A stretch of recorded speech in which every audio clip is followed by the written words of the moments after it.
ఈరోజే 4వ శ్రావణ శుక్రవారం. ఎంతో పవిత్రమైన విశేషమైన రోజు. 2025వ సంవత్సరంలో శ్రావణ మాసంలో శ్రావణ శుక్రవారాలు 4 కాకుండా 5 వచ్చాయి. శ్రావణ మాసము అంటే సంపదల దేవత అయిన లక్ష్మీదేవికి ఎంతో ప్రీతికరమైన మాసం. ఎందుకు అంటే తన భర్త అయిన స్థితికారకుడైన శ్రీ మహావిష్ణువు యొక్క జన్మ నక్షత్రం శ్రవణ నక్షత్రం కాబట్టి ఈ మాసం అంటే అమ్మవారికి చాలా ఇష్టం. ఈ మాసంలో అమ్మవారిని భక్తి శ్రద్ధలతో పూజించిన వారికి ఆమె సంపూర్ణ అనుగ్రహం కలిగి ధనాదాయం పెరుగుతుంది, లక్ష్మీ కటాక్షం కలుగుతుంది, రుణబాధలు తొలగిపోతాయి. మరి ఎంతో విశేషమైన ఈరోజు ఈ కథను వింటే చాలు. జన్మల పాపాలు తొలగి కోటి జన్మల పుణ్యం వస్తుంది. మరి ఆ కథ ఏంటో ఇప్పుడు ఈ వీడియోలో తెలుసుకుందాం. శ్రీ మహావిష్ణువు యొక్క దశావతారాలలో 4వది నరసింహావతారం. లక్ష్మీ నరసింహస్వామి భక్తుడైన ప్రహ్లాదుణ్ణి రక్షించడానికి, హిరణ్యకశ్యపుణ్ణి సంహరించడానికి స్తంభం నుంచి ఆవిర్భవించిన ఉగ్రరూపం నరసింహస్వామి.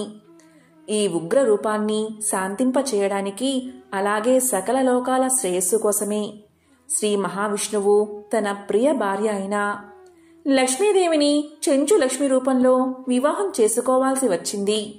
ఈ కళ్యాణం అనేక పుణ్యక్షేత్రాలలో, ముఖ్యంగా మంగళగిరి, సింహాచలం, యాదాద్రి ఈ ప్రదేశాల్లో వైభవంగా జరుపుతారు.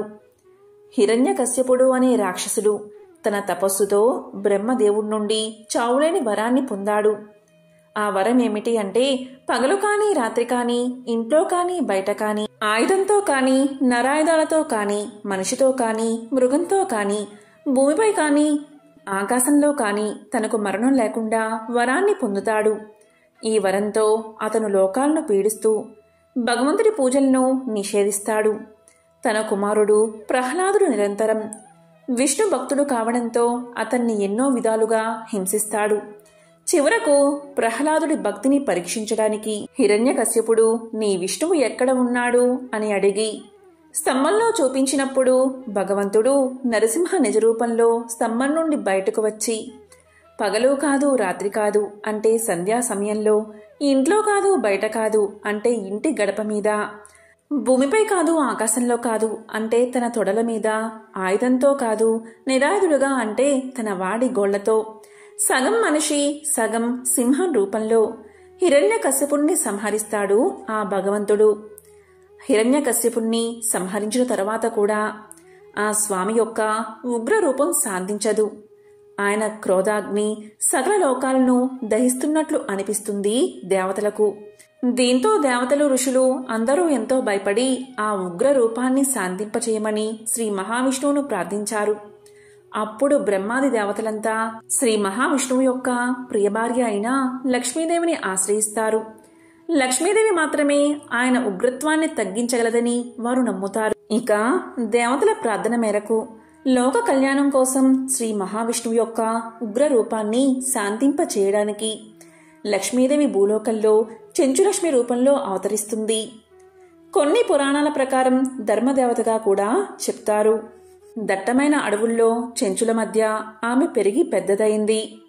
ప్రకృతికి దగ్గరగా స్వచ్ఛమైన మనస్సుతో ఆమె పెరిగి పెద్దదయింది. ఇక ఉగ్ర రూపంలో ఉన్న నరసింహస్వామి అడవుల్లో సంచరిస్తూ క్రోధాగ్ని తగ్గించుకోవడానికి ప్రయత్నిస్తూ ఉంటాడు. అదే సమయంలో చెంచులక్ష్మిని చూసి ఆమె సౌందర్యానికి, అమాయకత్వానికి, ప్రేమకు ఆకర్షితుడు అవుతాడు. ఇక చెంచులక్ష్మి తన భర్తగా నరసింహస్వామిని వరించాలని ముందుగానే నిర్ణయించుకుంటుంది. నరసింహస్వామి చెంచులక్ష్మిని వివాహం చేసుకోవాలని కోరినప్పుడు దానికి చెంచులు అంగీకరించరు. వారి సాంప్రదాయం ప్రకారం అల్లుడు బలవంతుడై ఉండాలని, తమ జాతి పౌరుషాన్ని నిరూపించుకోవాలని వారు నరసింహస్వామికి కొన్ని పరీక్షలు పెడతారు. పులి, సింహం వంటి క్రూర మృగాలను జయించడం, పెద్ద పెద్ద వృక్షాలను పెకిలించడం వంటివి ఆ పరీక్షల్లో ఉంటాయి. ఇక నరసింహస్వామి తన మహిమతో వాటిని సులభంగా అధిగమిస్తాడు. అయితే కొన్ని పురాణాల్లో చెంచులక్ష్మి యొక్క ప్రేమ, భక్తి కారణంగానే నరసింహస్వామి యొక్క ఉగ్రత్వం శాంతించిందని చెప్తారు. ఆ పరీక్షలన్నీ నరసింహస్వామి జయించిన తర్వాత చివరకు చెంచులు వారి వివాహానికి అంగీకరిస్తారు. నరసింహస్వామి మరియు చెంచులక్ష్ముల వివాహం అత్యంత వైభవంగా జరుగుతుంది. ఇక లక్ష్మీదేవి స్పర్శతో, ఆమె ప్రేమతో నరసింహస్వామి యొక్క ఉగ్రరూపం పూర్తిగా శాంతిస్తుంది. ఆయన సౌమ్యుడిగా మారి తన దివ్య రూపంతో శ్రీ లక్ష్మీ నరసింహస్వామిగా అవతరించారు. కేవలం ఇది ఇద్దరి వివాహం మాత్రమే కాదు, క్రోధాన్ని శాంతింపచేయడం, అహింసను స్థాపించడం మరియు ధర్మాన్ని పునరుద్ధరించడం వంటి అనేక ఆధ్యాత్మిక అర్థాలను కలిగి ఉంది.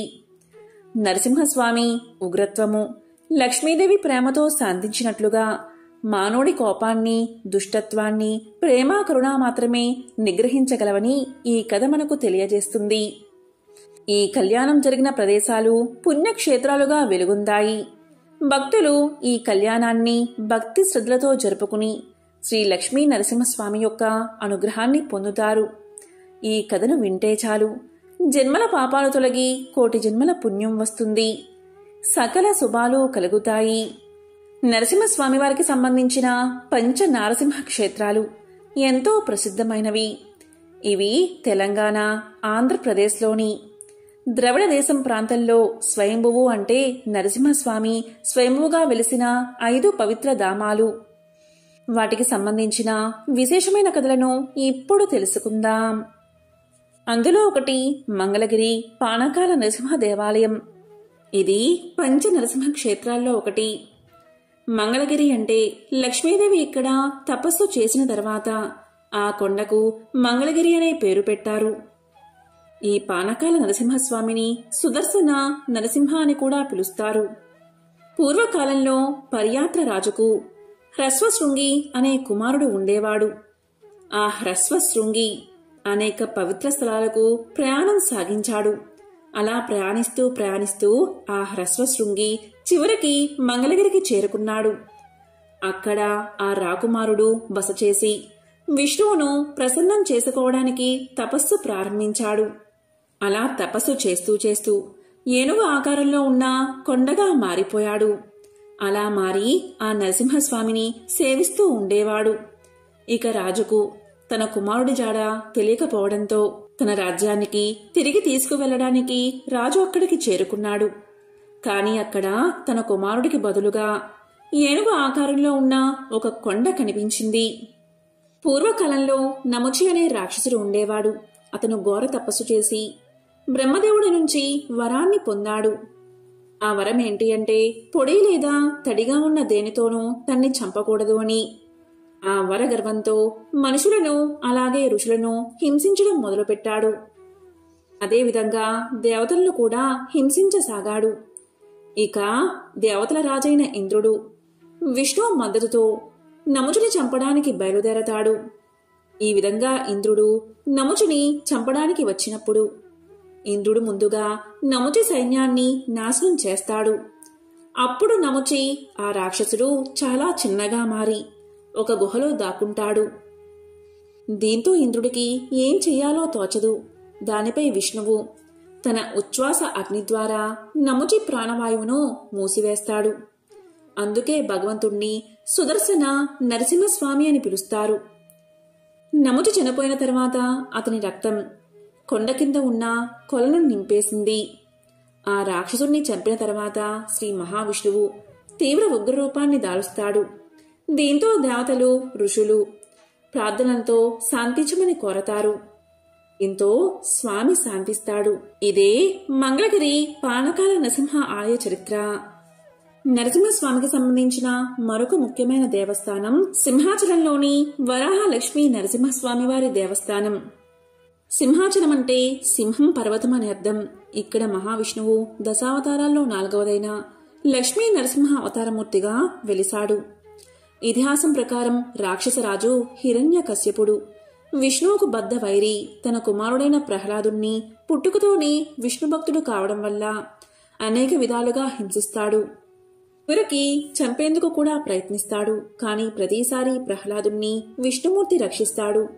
ఇక విసిగిన హిరణ్యకశ్యపుడు విష్ణువు సర్వవ్యాప్తమని చెబుతున్నావు కదా, ఏడి ఈ స్తంభంలో ఉన్నాడా చూపించు అని స్తంభాన్ని పగలగొట్టగా విష్ణువు నరసింహస్వామిగా స్తంభాన్ని చీల్చుకుని వచ్చి హిరణ్యకశ్యపుని సంహరించి ప్రహ్లాదుణ్ణి రక్షిస్తాడు. ఇక స్థల పురాణం ప్రకారం ప్రహ్లాదుడు ఇక్కడ మొట్టమొదటిగా వరాహ నరసింహస్వామి విగ్రహాన్ని ఆరాధిస్తాడు.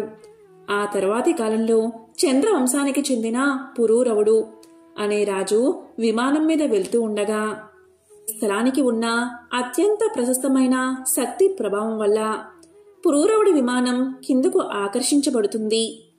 అతడికి పుట్టలో కప్పబడి ఉన్న వరాహ నరసింహస్వామి కనిపిస్తాడు. ఆ విగ్రహాన్ని సంవత్సరకాలం పాటు చందనంతో కప్పి ఉంచి వైశాఖ శుద్ధ తదియ రోజు మాత్రమే చందనం లేకుండా నిజరూప దర్శనం కలిగేటట్లు చేయమని ఆకాశవాణి పురూరవుడికి చెబుతుంది. ఇక ఆకాశవాణి పలికిన పలుకుల మేరకు పురూరవుడు వరాహ నరసింహస్వామికి దేవాలయాన్ని నిర్మించాడు. ఆ సంప్రదాయం ఇప్పటికీ పాటించబడుతుంది. స్వామిలోని వేడిని చల్లార్చడానికి చందనంతో పూతపూస్తూ ఉంటారు. వరాహం నరుడు, సింహం రూపాలు కలిగిన ఈ నరసింహుడి అవతార నిజరూపం. వరహం తల, సింహం తోక కలిగిన మనిషి శరీరంతో ఉంటుంది. మిగిలిన సమయంలో చందనం కప్పబడి లింగాకృతిలో స్వామివారి నిత్యరూపం ఉంటుంది. ఇక మరొక పుణ్యక్షేత్రం శ్రీ లక్ష్మీ నరసింహస్వామి అంతర్వేది. తూర్పుగోదావరి జిల్లాలో ఉన్న మరో పుణ్యక్షేత్రం ఈ అంతర్వేది 3 పాయలుగా చిరిన గోదావరి నది పాయ వశిష్ఠ గోదావరి అంతర్వేదిలో వద్ద బంగాళాఖాతంలో సంగమిస్తుంది. లక్ష్మీ నరసింహస్వామి పుణ్యతీర్థం, భక్తుల కోరికలు తీర్చే పుణ్యక్షేత్రం. పురాణాల్లో కూడా దీని ప్రస్తావన ఉంది. అతి ప్రాచీన ఆలయమిది. ఇక్కడ నరసింహస్వామి లక్ష్మీ సమేతుడై కొలువు తీరాడు. ఇక స్థల పురాణం ప్రకారం సూత మహాముని అంతర్వేది గురించి సౌనకాది మహర్షులకు చెప్పినట్లు తెలుస్తుంది. ఒకసారి బ్రహ్మ రుద్రయాగం చెయ్యాలని సంకల్పించి యాగానికి వేదికగా ఈ ప్రదేశాన్ని ఎన్నుకుని శివలింగాన్ని ప్రతిష్ఠిస్తాడు. అందుకే ఈ ప్రదేశానికి అంతర్వేది అనే పేరు వచ్చిందని చెబుతారు. వశిష్ఠ మహర్షి ఇక్కడ యాగం చేసిన కారణంగా ఇది అంతర్వేదిగా ప్రసిద్ధి చెందింది. హిరణ్యాక్షుని కుమారుడైన రక్తావలోచనుడు అనే రాక్షసుడు ఈ వశిష్ఠ గోదావరి ఒడ్డున అనేక సంవత్సరాలు తపస్సు చేసి శివుడి నుంచి వరాన్ని కోరతాడు. రక్తావలోచనుని శరీరం నుంచి పడిన రక్తపు బిందువులు ఇసుక రేణువుల మీద పడితే ఆ ఇసుక రేణువుల నుంచి బలవంతులైన రక్తావలోచనులు ఉద్భవించాలి అని వరాన్ని పొందుతాడు. ఇక ఆ వరగర్వంతో యజ్ఞయాగాలు చేసే బ్రాహ్మణులను, గోవులను హింసించేవాడు. ఒకసారి విశ్వామిత్రుడికి వశిష్ఠుడికి జరిగిన సమరంలో రక్తావలోచనుడు విశ్వామిత్రుడి ఆజ్ఞపై వచ్చి బీభత్సం సృష్టించి వశిష్ఠుడి 9 పుత్రులను సంహరిస్తాడు. ఇక వశిష్ఠ మహర్షి శ్రీ మహావిష్ణువును ప్రార్థించగా విష్ణుమూర్తి లక్ష్మీ సమేతుడై నరహరి అవతారంతో రక్తలోచనుణ్ణి సంహరించడానికి వస్తాడు. నరహరి ప్రయోగించిన సుదర్శన చక్రంతో రక్తావలోచనుడి శరీరం నుంచి రక్తం పడిన ఇసుక రేణువుల నుంచి వేలాది మంది రాక్షసులు జన్మిస్తారు. ఇక నరసింహుడు ఈ విషయాన్ని గ్రహించి తన మాయాశక్తిని ఉపయోగించి రక్తావలోచనుడి శరీరం నుంచి పారిన రక్తమంతా నేలపై పడకుండా చేస్తాడు. అది రక్తకుల్య అనే నదిలోకి ప్రవహించేటట్లు చేసి రక్తావలోచనుడిపై సుదర్శన చక్రాన్ని ప్రయోగించి సంహరిస్తాడు. ఈ రాక్షస సంహారం తర్వాత వశిష్ఠుడి కోరికపై నరహరి ఇక్కడ లక్ష్మీ నరసింహస్వామిగా వెలిశాడు. ఈ రక్తకుల్యలోని శ్రీ మహావిష్ణువు తన చక్రాయుధాన్ని శుభ్రపరుచుకున్నాడని పురాణాలు చెబుతున్నాయి. ఈ రక్తకుల్యలో పవిత్ర స్నానం చేస్తే సర్వపాపాలు హరిస్తాయని చెబుతారు.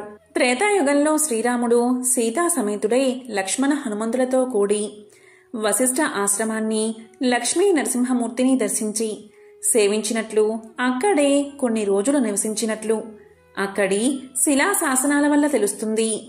ఇక ద్వాపర యుగంలోనూ పాండవ మధ్యముడైన అర్జునుడు తీర్థయాత్రలు చేస్తూ అంతర్వేదిని దర్శించినట్లు చేమకూర వెంకటకవి తన విజయ విలాసములోనూ శ్రీనాథ కవి సార్వభౌముడు హరి విలాసంలోనూ వర్ణించారు.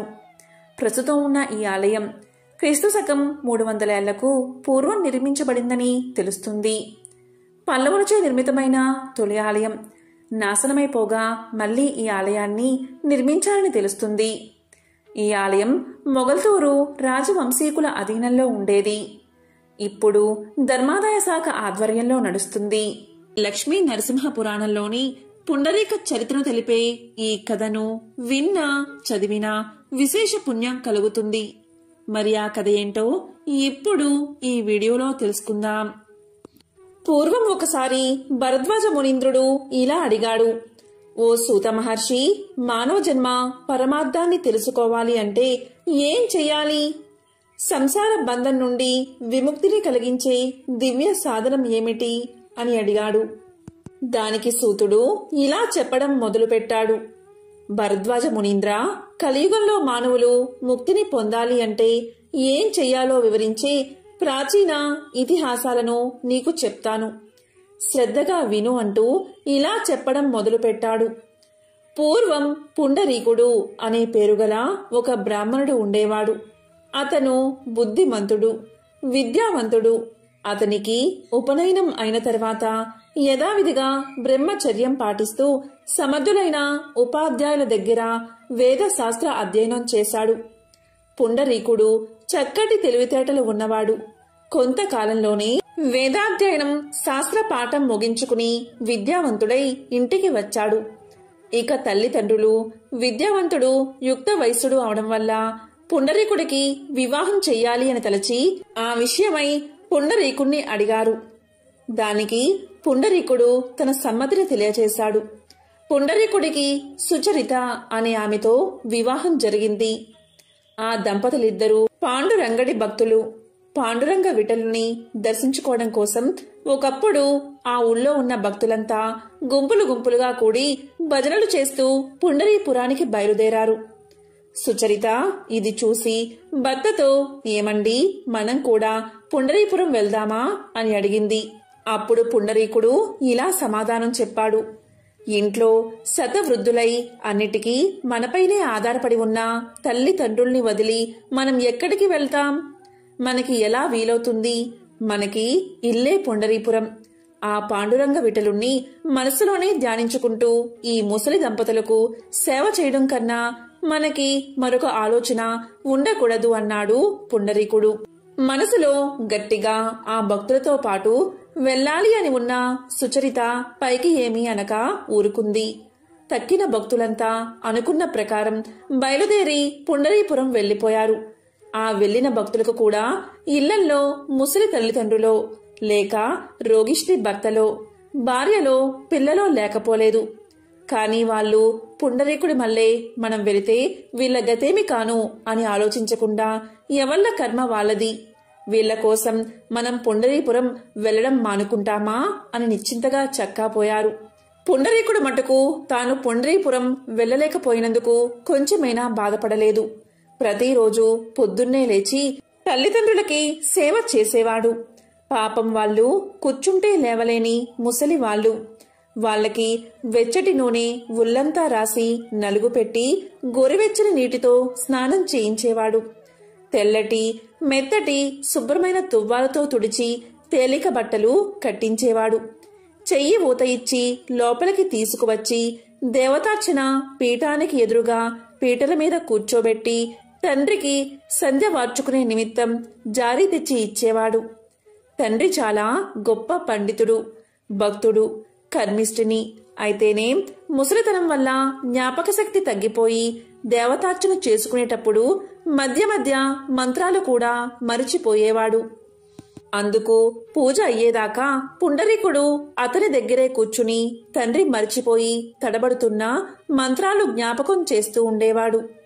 ముసలితనం వల్ల ఆ తండ్రికి చూపు సరిగ్గా ఆనేది కాదు. దేవతార్చనా సమయంలో గంధం, అక్షింతలు, యజ్ఞోపవీతం, పువ్వులు మొదలైన పూజా వస్తువుల కోసం ఆ వృద్ధుడు తడుముకుంటూ ఉంటే పుండరీకుడు వాటిని తీసి అందిస్తూ ఉండేవాడు. అదే సమయంలో తాను కూడా పాండురంగ విఠలుడికి పూజ చేసి తులసి తీర్థాన్ని తల్లికి తండ్రికి ఇచ్చేవాడు పుండరీకుడు. పంచభక్ష పరమాణాలు చేయించి భగవంతుడికి నైవేద్యం పెట్టి తల్లిదండ్రులకు వడ్డించి ఆ తర్వాత తాను తినేవాడు. ఆ ముసలి వాళ్లకి సహజంగా వృద్ధాప్యం వల్ల అస్తమానం చిరాకు కోపం వచ్చేది. తాను కూడా వాళ్లతో పాటు చిరాకు పడక పుండరీకుడు వాళ్ళని చిన్న బిడ్డల్ని లాలించినట్లు లాలించేవాడు. వాళ్ళు ఏది కావాలంటే అది ఎంత అసాధ్యమైనా తెచ్చి ఇచ్చేవాడు. పుండరీకుడు ఈ విధంగా తల్లిదండ్రులకు సేవ చేస్తూ ఉండిపోగా భక్తులంతా జయ పాండురంగ విఠలే అని భజన చేస్తూ పుండరీపురం చేరుకున్నారు. వాళ్ళు ఆలయంలో ప్రవేశించేసరికి పాండురంగడు గుడిలో లేడు. ఆ పీఠం ఖాళీగా కనబడింది. స్వామి ఏడి, స్వామి ఏడి అంటూ భక్తులంతా కలవరపడ్డారు. స్వామి తిరిగి వస్తాడేమో అని వాళ్ళు అక్కడే చాలాసేపు కనిపెట్టుకుని కూర్చున్నారు. ఆ రోజల్లా స్వామి తిరిగి రాకపోయేసరికి వాళ్ళు చక్కాపోయి మళ్లీ మర్నాడు వచ్చి చూశారు. అప్పటికి స్వామి రాలేదు. అలా ఎన్ని రోజులో పండరిపురంలో కనిపెట్టుకుని ఉన్నా స్వామి రాలేదు. భక్తులకు ఇదంతా ఏమీ అర్థం కాలేదు. ఆఖరికి ప్రాణం విసిగి భక్తులంతా తిరిగి పుండరీకుడు ఉన్న తమ గ్రామానికి చేరుకున్నారు. పాండురంగ స్వామి దేవేరితో సహా గుడి వదిలి పుండరీకుడు ఉన్న ఊరికి వచ్చేయడమే ఆయన గుళ్ళో లేకపోవడానికి కారణం. వృద్ధులైన తల్లిదండ్రులకు పరిచర్య చేస్తూ ఉన్న తన్ను చూడడానికి ఆ మహాభక్తుడైన పుండరీకుడు తన వద్దకు రాలేకపోయాడు కదా అని పాండురంగడే అతని వద్దకు వెళ్లాడు. కాని ఈ దేవరహస్యం సామాన్య జనానికి ఏం తెలుస్తుంది? స్వామి వచ్చి పుండరీకుని ఇంటి వాకిట నిలబడే వేళకి పుండరీకుడు తన తల్లిదండ్రులకు భక్తి శ్రద్ధలతో నీళ్లు పోస్తున్నాడు. పుండరీక భక్తాగ్రేసరా, నువ్వు పుండరీపురం రాలేకపోయావని తెలిసి మేమే నీ వద్దకు వచ్చామయ్యా అని స్వామి పుండరీకుణ్ణి పిలిచాడు. స్వామి, ఇదిగో వచ్చేస్తున్నా, ఒక్క క్షణం ఆగండి. మా తండ్రికి నీళ్లు పొయ్యడం అయ్యింది. వెంటనే తుడవకపోతే వృద్ధుడికి జలుబు చేస్తుంది. తుడిచేసి లోపలకు తీసుకొచ్చి కూర్చోబెట్టి నీ దర్శనానికి వస్తా అన్నాడు పుండరీకుడు. ఆ మాటలు విన్నా సుచరిత ఆశ్చర్యపోయింది. భగవంతుడు దేవేరితో సహా వచ్చి వాకిట నిలబడితే ఎదురు రాక వస్తా అలాగే నిలబడి ఉండు అనవచ్చా? స్వామికేం కోపం వస్తుందో అని ఆమె భయపడిపోయింది. కాని శాంతమూర్తి అయిన స్వామికి కొంచెం కూడా కోపం రాలేదు. వచ్చి వాకిట పడికట్టు మీద నిలబడ్డవాడు అలాగే నిల్చుండిపోయాడు. మరి కొంతసేపటికి పుండరీకుడు తల్లిదండ్రుల్ని లోపలికి తీసుకువెళ్లి ఉతికి ఉంచిన బట్టలు కట్టించి దేవతార్చన పీఠానికి ముందు పీటలపై కూర్చోబెట్టి జారి దగ్గర పెట్టి ఒక్క క్షణంలో వస్తానని తల్లిదండ్రుల అనుమతి తీసుకుని అప్పుడు పాండురంగ స్వామికి స్వాగతం ఇవ్వడానికి బయటకు వచ్చాడు. పిలవగానే వెళ్ళక ఇంత ఆలస్యం చేయడం, పైగా పని చూసుకువచ్చే వరకు ఉండమనడం ఎంత పొరపాటు! అందులోనూ కేవలం స్వామితోనా ఇటువంటి జవాబు చెప్పడం? స్వామి కోపంతో భర్తని ఏమంటాడో అని సుచరిత పాండురంగడికేసి చూస్తూ ఉంది. ఏం చిత్రమో! పాండురంగడైనా ఇప్పుడు ఆ పడికట్టు మీద నిలబడి ఉన్నది? కాదు, ఎవరో ముసలాయన. ఎవరో ఏమిటి, తన మామగారిలాగే ఉన్నాడు.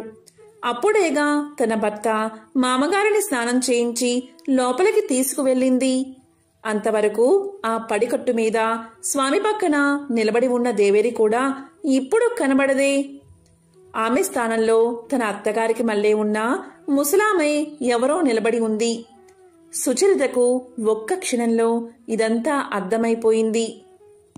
తల్లిదండ్రులకు పరిచర్య చేయడమే పరమధర్మంగా భావించి తన భర్త పుండరీపురం వెళ్లలేదు.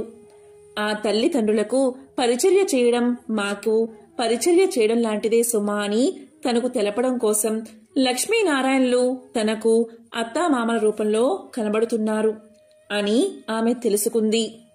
పుండరీకుడు ఇంతలో లక్ష్మీ సమేతుడైన స్వామికి సాష్టాంగ నమస్కారం చేసి గరుడవాహన జగన్నాథ, పుండరీకాక్ష, పాండురంగ అని అనేక విధాల స్తోత్రం ప్రారంభించాడు. అప్పుడు పాండురంగడు దేవేరి కూడా ఎంతో ఆనందం చెంది శిరస్సు మీద చేతులు ఉంచి పుండరీక భక్తాగ్రేసరా, వృద్ధులైన నీ తల్లిదండ్రులకు నీవు భక్తి తాత్పర్యాలతో చేసిన పూజ పరిచర్య మాకు బాగా నచ్చాయి. ఏం వరం కావాలో కోరుకో అన్నారు. అప్పుడు పుండరీకుడు, స్వామి, నాకు, నా భార్యకు, అలాగే నా తల్లిదండ్రులకు నీ దర్శనం కోసం మేము పుండరీపురం రాలేము. మమ్మల్ని కటాక్షించడానికి ఇంత దూరం వచ్చావు కదా, కాబట్టి ఇక్కడే ఉండిపో, ఇదే నా కోరిక అన్నాడు. ఆ తర్వాత కాలంలో అది పుణ్యక్షేత్రంగా వెలసిల్లింది. ఊళ్ళో ఉన్న భక్తులకి జ్ఞానం కలిగింది. తమర్ని కని పెంచి పెద్దవాళ్ళని చేసి ఆఖరికి ముసలితనం వల్ల మూలపడి తమ మీద ఆధారపడి ఉన్న తల్లిదండ్రులకు పరిచర్య చేయడమే భగవంతుణ్ణి సంతోషపెట్టడమని వాళ్ళంతా తెలుసుకున్నారు. తన విధి నెరవేర్చిన పుండరీకుణ్ణి వెతుక్కుంటూ ఆ దేవుడే వచ్చి భక్తుడి కోరిక నెరవేర్చాడు.